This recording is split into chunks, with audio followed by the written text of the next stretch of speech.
Hello students, welcome back to our YouTube channel SS Chemistry. तो आज का lecture हमारा रहने वाला है पीएससी सेकंड सेमेस्टर वालों के लिए और पेपर है हमारा जूलॉजी का। जूलॉजी का ये पेपर नेम है बायोकेमिस्ट्री एंड फिजियोलॉजी, यानी कि जैव रसायन एंड आपका शरीर क्रिया विज्ञान। तो ये जो हमारी यूनिट फर्स्ट है और इस यूनिट का नाम है structure and function of biomolecule. Basically इस यूनिट में आपसे जो आपके बायोमोलिक्यूल्स होते हैं उनकी स्ट्रक्चर, उनके फंक्शंस के बारे में जो है आप पढ़ोगे, उसी से रिलेटेड आप क्वेश्चन करोगे। ओके, तो चलिए स्टार्ट करते हैं। फर्स्ट क्वेश्चन है हमारे पास, वे मोनोसैकेराइड जिनमें कीटोनिक समूह पाया जाता है। तो बहुत ही सिंपल क्वेश्चन है। कीटोनिक समूह जिनमें पाया जाएगा उन्हें हम क्या कहते हैं? कीटोज शर्करा। ओके, और जिनमें एल्डिहाइड ग्रुप पाया जाता है तो उन्हें हम एल्डोज कह देते हैं। तो यहाँ पर करेक्ट आंसर हो जाएगा ऑप्शन नंबर बी, क्योंकि अगर किसी मोनोसैकेराइड में कीटोनिक समूह है तो ये वो कौन सी शर्करा है? कीटोज शर्करा। ओके, नेक्स्ट क्वेश्चन है हमारे पास, मोनोसैकेराइड होते हैं। तो आपको पता है जो मोनोसैकेराइड होते हैं इनको हम सरल शर्करा के नाम से भी जानते हैं। तो जो आपके मोनोसैकेराइड होते हैं ये स्वाद में मीठे होते हैं और जल में घुलनशील होते हैं। तो ये ऑप्शन नंबर ए हमारा जो है वो करेक्ट ऑप्शन हो जाएगा। नेक्स्ट क्वेश्चन है हमारे पास, एक डाइसैकेराइड जिसके जल अपघटन से केवल ग्लूकोज प्राप्त होता है। तो डाइसैकेराइड का मतलब है कि दो सैकेराइड्स जो है आपस में मिले हुए हैं जिससे डाइसैकेराइड का निर्माण हुआ है।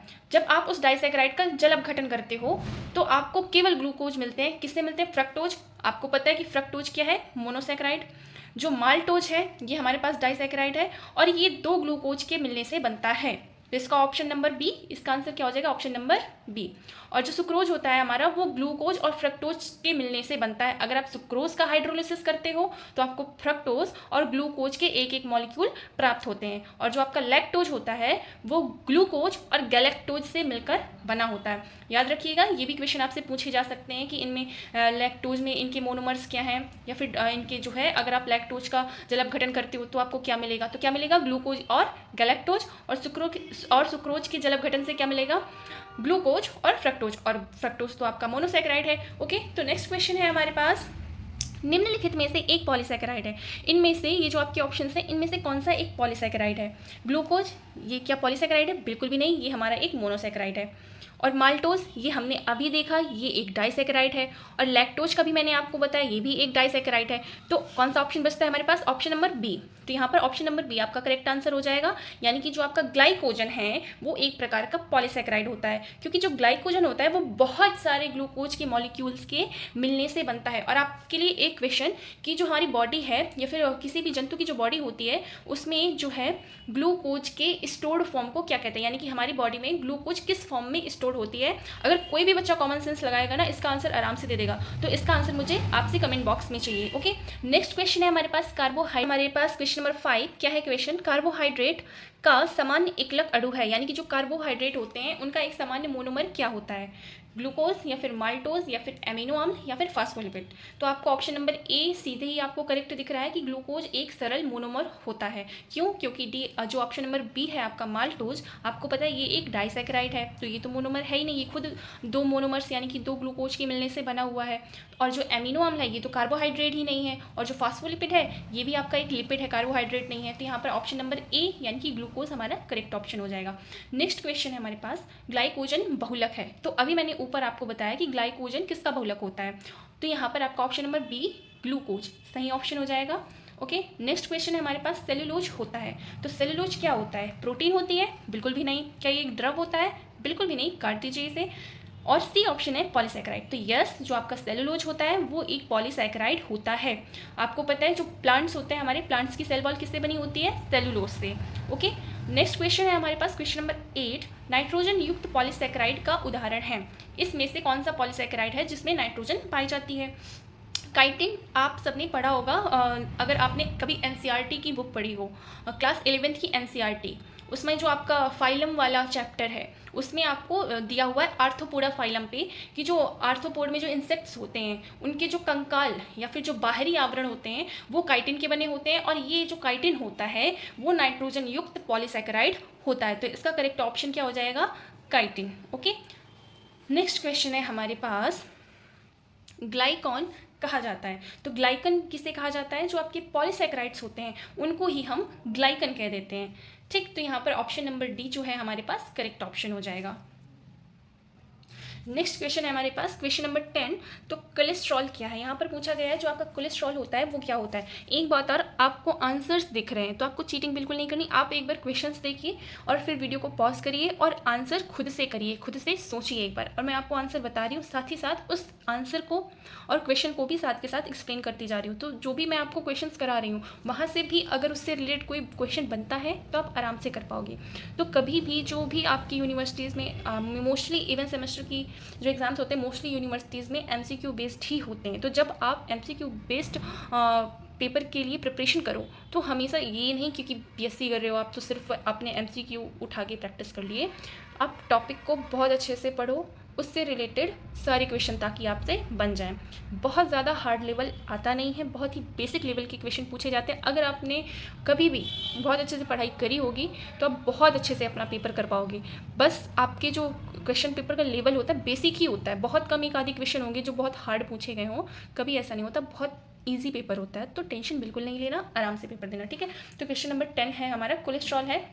तो जो आपका कोलेस्ट्रॉल होता है ये एक स्टेरॉइड होता है, ठीक है। ये असंतृप्त वसा क्यों नहीं है, क्योंकि ये एक स्टेरॉइड है, ठीक है, वसा नहीं है, इसलिए असंतृप्त वसा भी नहीं है, ना ही संतृप्त वसा है, क्योंकि कोलेस्ट्रॉल क्या है, एक स्टेरॉइड है, ठीक है।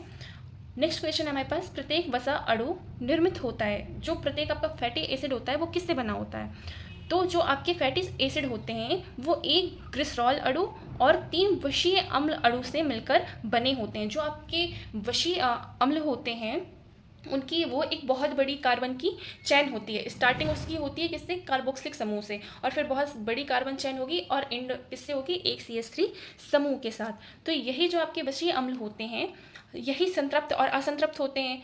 तो जिस वशीय अम्ल में सभी कार्बन के जो अणु हैं वो आपस में सिंगल बॉन्ड के थ्रू अगर जुड़े हुए हैं तो वो संतृप्त वसा हो जाती है। और अगर कहीं पे कोई भी कार्बन आपस में जो है डबल या फिर ट्रिपल बॉन्ड से जुड़ा होता है तो उसे हम असंतृप्त वसा कह देते हैं। तो इसकी मतलब बेसिक स्ट्रक्चर क्या होती है कि एक बहुत बड़ी कार्बन श्रृंखला होती है वशीय अम्ल की।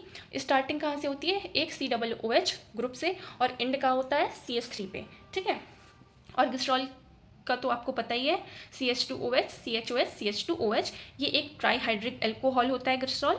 ओके, तो ऑप्शन नंबर बी जो है आपका इस क्वेश्चन का करेक्ट आंसर हो जाएगा। नेक्स्ट क्वेश्चन है हमारे पास, 1 चम्मच मक्खन 5 ग्राम का, 1 चम्मच मक्खन है हमारे पास, से कितने किलो कैलोरी ऊर्जा प्राप्त होती है। तो जो हमारी 1 ग्राम मक्खन होता है, 1 ग्राम मक्खन से हमें 9 किलो कैलोरी ऊर्जा प्राप्त होती है। तो ऐसे ही हमें 5 से अगर निकालना है तो 5 का 9 से मल्टीप्लाई कर दीजिए तो आंसर आ जाएगा 45। तो आंसर नंबर सी इसका करेक्ट आंसर हो जाएगा।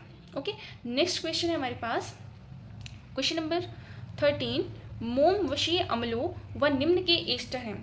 तो मोम भी पता है आपको एक वसा है, और वसा की जो स्ट्रक्चर होती है मेनली वो एक अल्कोहल, और जो है कोई भी अल्कोहल हो सकते हैं, मोनोहाइड्रिक हो सकता है, डाईहाइड्रिक हो सकता है, ट्राईहाइड्रिक हो सकता है, और जो है आपके फैटी एसिड से मिलकर बने होते हैं। आपके कोई भी जो आपके फैटी मॉलिक्यूल होते हैं वो किससे मिलकर बने होते हैं, अल्कोहल से, और किससे, फैटी एसिड से मिलकर बने होते हैं। तो इसका ऑप्शन नंबर ए करेक्ट हो जाएगा। जो आपकी मोम होती है वो दीर्घ श्रृंखला युक्त मोनोहाइड्रिक अल्कोहल के एस्टर होते हैं, ठीक है। नेक्स्ट क्वेश्चन है हमारे पास, साबुन है एक, तो आपको पता है जो साबुन होता है वो किससे बना होता है, फैटी एसिड से, और कोई क्षार, आपका क्षार का कोई एक लवण होता है। आपने क्लास 9th में और क्लास 12th में जो है साबुन बनाने की रिएक्शन पढ़ी होगी। कोई एक फैटी एसिड असंतृप्त वसा का यूज करते हैं हम, और एक क्षार का लवण मेनली NaOH या QOH का यूज करके साबुन का निर्माण किया जाता है। नेक्स्ट क्वेश्चन है हमारा, निम्न में से कौन सा संतृप्त वशीय अम्ल है। इनमें से कौन सा वशीय अम्ल है जो संतृप्त होता है। संतृप्त का मतलब कि उनमें जितने भी कार्बन एक दूसरे से जुड़े होंगे वो सिंगल बॉन्ड के थ्रू जुड़े होंगे। तो ऑप्शन नंबर बी आपका जो है करेक्ट ऑप्शन हो जाएगा। स्टीयरिक अम्ल जो है इसमें जितने भी कार्बन के एटम्स होते हैं वो आपस में एकल बंध के द्वारा जुड़े हुए होते हैं, और इन सब की स्ट्रक्चर मैं आपको स्क्रीन पर शो कर दूंगी, ऑलिक अम्ल और लिनोलिक अम्ल और एराकिडेनिक अम्ल, जिससे आप इनकी स्ट्रक्चर देखकर खुद ही देख लीजिएगा कौन सा संतृप्त है और कौन सा असंतृप्त। तो इनकी जो स्ट्रक्चर होती है उससे आप आराम से पता कर लोगे। जो आपका स्टीयरिक अम्ल होता है वो एक संतृप्त वशीय अम्ल है। नेक्स्ट क्वेश्चन है हमारे पास, पामिटिक अम्ल संश्लेषित होता है तो जो हमारा पामिटिक अम्ल होता है वो साइटोसॉल में यानी कि कोशिका द्रव्य में बनता है। और इसके लिए जो main coenzyme acetyl coenzyme A होता है वो माइटोकॉन्ड्रिया से साइटोसॉल में आता है। लेकिन पामिटिक अम्ल के बनाने के लिए जिस एंजाइम की हमें ज़रूरत होती है वो साइटोसॉल में ही पाया जाता है, इसलिए ये साइटोसॉल में बनता है। नेक्स्ट क्वेश्चन है हमारे पास, फास्फेटिडिक अम्ल जो है वो क्या होता है, मोनो एसाइल ग्लिसरॉल 3P या फिर ट्राई एसाइल ग्लिसरॉल 3P। तो इसका करेक्ट ऑप्शन हो जाएगा बी। जो हमारा फास्फोटिडिक अम्ल होता है ये एक प्रकार का लिपिड है। जो हमारी मेम्ब्रेन होती है, आपको पता है सेल मेम्ब्रेन जो होती है उसका मेन कंपोनेंट होता है हमारे पास फास्फोलिपिड, है ना। तो उस फास्फोलिपिड में भी ये जो आपका फास्फेटिडिक अम्ल है उस फास्फोलिटिक अम्ल लिपिड का बहुत ही इंपॉर्टेंट पार्ट होता है। और जो फास्फोटिडिक अम्ल होता है इसकी बैकबोन कौन बनाता है, इसकी यानी कि मेन स्ट्रक्चर कौन बनाता है, ग्लिसरॉल। उस ग्लिसरॉल के फर्स्ट और सेकेंड कार्बन पर इसाइल ग्रुप आकर जुड़ते हैं और थर्ड नंबर के कार्बन पर आपका एक फॉस्फेट समूह आकर जुड़ता है, इसलिए ये एक डाई इसाइल ग्लिसरॉल 3P अम्ल होता है। तो ये फास्फोटिडिक अम्ल कहाँ पाया जाता है, सेल मेम्ब्रेन में। ओके, तो नेक्स्ट क्वेश्चन है हमारे पास क्वेश्चन नंबर 18, सरल लिपिड क्या होते हैं, वशीय लिपिड के फॉस्फेट या फिर अल्कोहल से निर्मित पदार्थ या फिर वसीय अम्ल व अल्कोहल के एस्टर्स। तो मैंने आपको बताया जो वसा या फिर लिपिड होते हैं वो मेनली किससे बने होते हैं, अल्कोहल और वशीय अम्ल के एस्टर्स होते हैं, यानी कि वशीय अम्ल और अल्कोहल के रिएक्शन से बने होते हैं। ठीक है, नेक्स्ट क्वेश्चन है हमारे पास, लिपिड के जल अपघटन से प्राप्त होता है। तो जब आप लिपिड का जो है हाइड्रोलिसिस कराते हो तो आपको क्या मिलेगा, तो मैंने अभी आपको बताया जो लिपिड होते हैं वो किससे मिलकर बने होते हैं, अल्कोहल से और वशीय अम्ल से। तो इसमें अल्कोहल ऑप्शन में ही नहीं है, तो इसका करेक्ट ऑप्शन हो जाएगा ऑप्शन नंबर बी, वशीय अम्ल। और लिपिड के हाइड्रोलिसिस के लिए कौन सा एंजाइम जो है यूज किया जाता है, इसका आंसर आप देंगे मुझे कमेंट सेक्शन में, लेट मी नो इन दी कमेंट सेक्शन। और मुझे इसका आंसर चाहिए आप लोगों से। जो लिपि प्रोटीन पाया जाता है वो कहाँ पाया जाता है, कोशिका भित्ति में या फिर कोशिका झिल्ली में या फिर कोशिका द्रव्य में। तो इसका ऑप्शन नंबर बी हमारे पास करेक्ट ऑप्शन हो जाएगा। जो लिपि प्रोटीन होता है वो कोशिका झिल्ली में पाया जाता है। ओके, आई होप आपको कोई भी डाउट नहीं बचा होगा, बट स्टिल अगर आपके मन में कोई डाउट हो किसी भी क्वेश्चन से related, let me know in the comment section. मैं आपके सारे डाउट क्लियर करने की कोशिश करूँगी नेक्स्ट वीडियो में। Thank you for watching.